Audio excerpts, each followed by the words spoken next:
අද රාත්‍රියේ නම් මා මැරෙන්නේ මේ මාගේ අන්තිම සමයයි.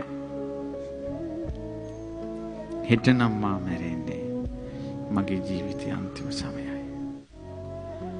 ලදරුවා අවුරුදු 5න් නම් මැරෙන්නේ ඔහුගේ අවුරුදු 5 අන්තිම සමය මිසක් ලදරු කාලේ නෙවෙයි.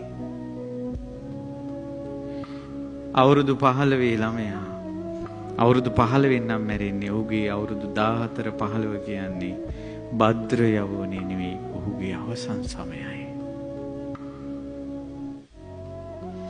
අවුරුදු 20 ගණන් වලදී නම් කෙනෙක් මැරෙන්නේ ඔහුගේ අවුරුදු 20 ගණන් තරුණ විය නෙවෙයි ඔහුගේ අන්තිම සමයයි. ඇත්තටම පින්වතුනි ජීවිතේ අනිත්‍යයි කියලා දරුවෝ ඔයාලා විශ්වාස කරනවා නම් මේ අපි ගෙවන්නේ අන්තිම සමයයි. පිනක් දහමක් කළ යුතු